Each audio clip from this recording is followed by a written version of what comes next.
Bharatiya Janata party సంస్థాగత నిర్మాణంలో భాగంగా మనం 6 ఏళ్లకు ఒకసారి సభ్యత్వాల కార్యక్రమం పెద్ద ఎత్తున చేపడుతూ ఉంటాం. అందులో భాగంగా ఈ 2024 నరేంద్ర మోడీ గారు 3వసారి ప్రధానమంత్రి అయినటువంటి సందర్భంలో జరుగుతున్నటువంటి సభ్యత్వ నమోదు కార్యక్రమం గతంలో నిర్వహించినటువంటి సభ్యత్వ నమోదు కార్యక్రమాన్ని దాటుకుంటూ వెళ్లే విధంగా భవిష్యత్తు కాలంలో వికసిత భారత్ లక్ష్యంగా మనం పనిచేసేటువంటి మార్గంలో ఈరోజున భారతదేశ మూలాలు ఏదైతే సాంస్కృతిక జీవన విధానం ఉందో దాని ఆధారంగా ఉన్నటువంటి ఏకాత్మక మానవతావాదం సిద్ధాంతంతో ఈరోజు ప్రజలందరినీ కూడా భారతీయ జనతా పార్టీ సభ్యత్వం తీసుకోండి దేశం కోసం ధర్మం కోసం అనేటువంటి ఆలోచనతో ఈ రోజున గొప్ప కార్యక్రమాన్ని తీసుకోవడం జరిగింది.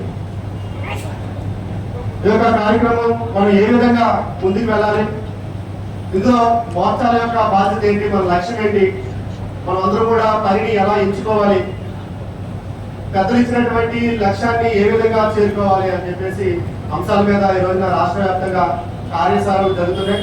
అందులో భాగంగా ఈ రోజున ఓబీసీ మోర్చా రాష్ట్ర కార్యశాల కూడా జరుగుతుంది. ఈ యొక్క కార్యశాలకి ముఖ్య అతిథులుగా ఇచ్చేసినటువంటి భారతీయ జనతా పార్టీ రాష్ట్ర అధ్యక్షులు పార్లమెంట్ సభ్యులు శ్రీమతి దగ్గుబాటి పురంధేశ్వరి గారికి, అలాగే ఓబీసీ మోర్చా రాష్ట్ర సహాయ ఇన్ఛార్జ్ జాతీయ కార్యవర్గ సభ్యులు పోసా రాజు గారికి, భారతీయ జనతా పార్టీ రాష్ట్ర ప్రధాన కార్యదర్శి ఏదైతే ఈ యొక్క సభ్యత్వ నమోదు కార్యక్రమంలో ఈ సభ్యత్వ నమోదు కార్యక్రమాన్ని రాష్ట్రం అంతా నిర్వహించేటువంటి బాధ్యులుగా ఉండేటువంటి దయాకర్ రెడ్డి గారికి, అలాగే విజయవాడ పార్లమెంట్ జిల్లా అధ్యక్షులు అడ్డూరి శ్రీరామ్ గారికి, మైనారిటీ మోర్చా రాష్ట్ర అధ్యక్షులు బాజీ గారికి, ఓబీసీ మోర్చా సభ్యత్వ నమోదు కార్యక్రమం నిమిత్తం రాష్ట్ర ప్రముఖంగా ఉండేటువంటి కంటుగుప్త శ్రీనివాసరావు గారికి, ఓబీసీ మోర్చా రాష్ట్ర ప్రధాన కార్యదర్శులు ఆవురు నాగేంద్ర కుమార్ గారికి, బోయా మురళీ నాయుడు గారికి, అలాగే ఓబీసీ మోర్చా ఈ యొక్క కార్యశాలను జిల్లాలో ప్రారంభించుకోవడం కోసం జిల్లా ప్రముఖులు, సహప్రముఖులు, రాష్ట్ర పదాధికారులు, జిల్లా అధ్యక్షులు, రాష్ట్ర కార్యవర్గ సభ్యులు, జోనల్ ఇన్ఛార్జీలు, జిల్లా ఇన్ఛార్జీలు, అలాగే సెల్ కన్వీనర్లు, కో కన్వీనర్లు, ప్రధాన కార్యదర్శులు అందరికీ కూడా నమస్కారాలు తెలియజేస్తూ ఈ యొక్క కార్యక్రమం మనకి ఏదైతే లక్ష్యం ఇచ్చిందో పార్టీ దాన్ని చిత్తశుద్ధితో కొంచెం తప్పకుండా మన లక్ష్యాన్ని చేరుకునే విధంగా ఈ యొక్క సమావేశం చివరి వరకు ప్రతి అంశాన్ని చాలా సీరియస్ గా తీసుకొని మనం కార్యాచరణలో దిగాలని చెప్పేసి ప్రతి ఒక్కరికి కూడా తెలియజేస్తున్నాను. ఈ సందర్భంగా మనకి ఇంకా నగరంలో ఎన్నో కార్యక్రమాలు ఉన్నాయి. ముందుగా నా నమస్కారాన్ని తెలియజేస్తున్నాను. భారతీయ జనతా పార్టీ రాజ్యాంగం ప్రకారం, పార్టీకి సంబంధించినటువంటి రాజ్యాంగం ప్రకారం ప్రతి 6 సంవత్సరాలకు ఒకసారి సమూలమైనటువంటి సభ్యత్వ నమోదు కార్యక్రమం చేయబడుతుంది. 3 సంవత్సరాలకు ఒకసారి మధ్యంతర సభ్యత్వ నమోదు కార్యక్రమం చేయబడుతుంది. 2014లో సమూలమైనటువంటి సభ్యత్వ నమోదు కార్యక్రమం దేశవ్యాప్తంగా కూడా మనం నిర్వహించుకోవడం జరిగింది. దానిలో భాగంగా కార్యకర్తల యొక్క కృషి ఫలితంగా దేశవ్యాప్తంగా 11 కోట్ల మంది సభ్యుల్ని పార్టీలో చేర్చడం జరిగింది.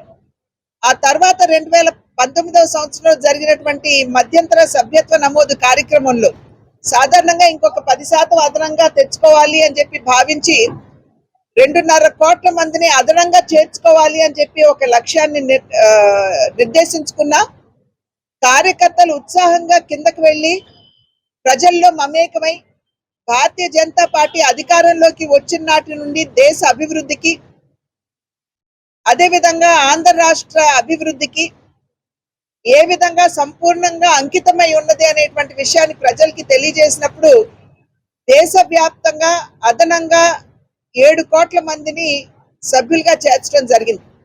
నిర్దేశించుకున్నటువంటి లక్ష్యం 2.5 కోట్లు అయితే చేర్చుకున్నది 7 కోట్ల మంది. అంటే అంతకు ముందు 11, ఆ తర్వాత 7 కోట్ల మందిని కనుక కలుపుకున్నట్లయితే 18 కోట్ల సభ్యత్వం ఇవాళ భారతీయ జనతా పార్టీకి ఉన్నది. అయితే 6 సంవత్సరాలకు ఒకసారి సమూలంగా మళ్ళీ సభ్యత్వం చేయాలి.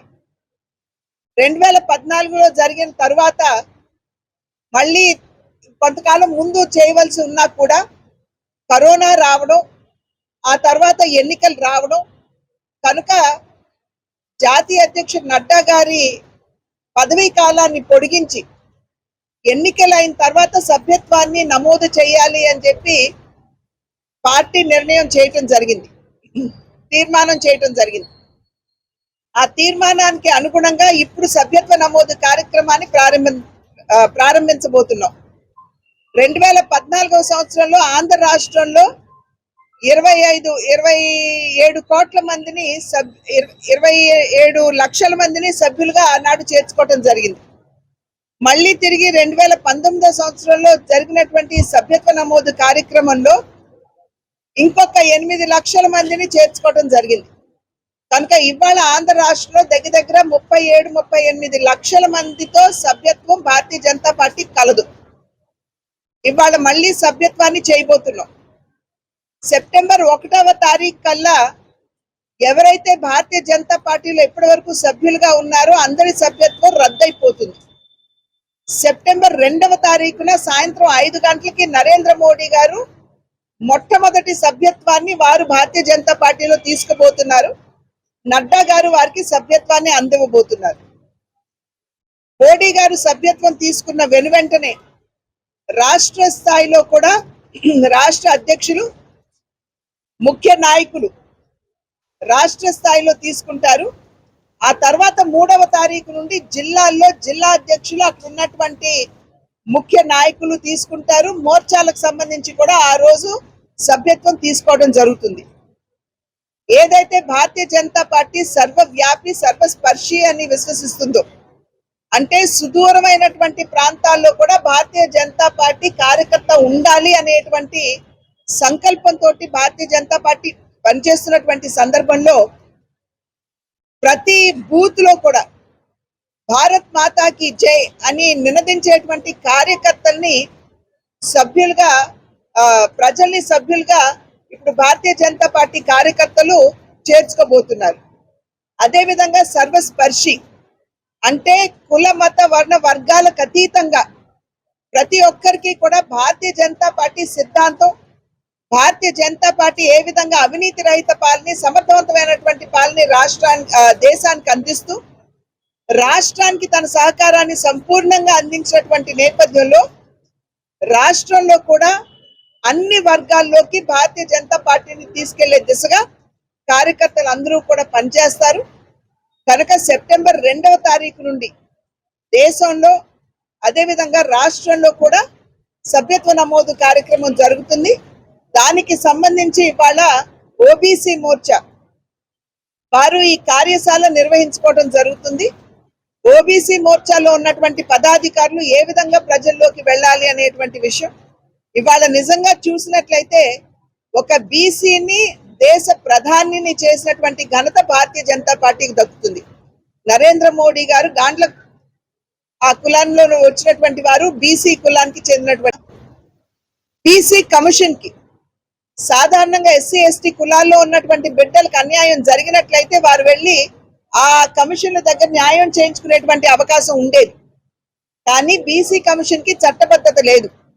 నరేంద్ర మోడీ గారు వారు ప్రధాని అయిన తర్వాత బీసీ కమిషన్ కి ఇవాళ రాజ్యాంగ హోదాని వారు అందివ్వడం జరిగింది. బిడ్డలకి సైతం అన్యాయం జరిగినట్లయితే వారు బీసీ కమిషన్ దగ్గరికి వెళ్ళి మంత్రుల్ని, అధికారుల్ని సైతం సమావేశపరిచి అక్కడ బీసీ కులాల వారికి న్యాయం చేసే దిశగా మోడీ గారు అనేటువంటి విషయాన్ని ప్రజలకి తెలియజేస్తూ భారతీయ జనతా పార్టీ దేశానికి అందించినటువంటి సేవ, ఆంధ్ర రాష్ట్రానికి అందించినటువంటి సేవ, వాటన్నింటి గురించి కూడా ప్రజలకి వివరంగా తెలియజేస్తూ సర్వవ్యాపి సర్వస్పర్శి అనేటువంటి భావనతోటి, ఆ స్ఫూర్తితోటి అన్ని ప్రాంతాలకి, అన్ని వర్గాల్లోకి భారతీయ జనతా పార్టీని తీసుకెళ్లి సభ్యత్వాన్ని వారు నమోదు చేసుకుంటారు. నమస్కారం.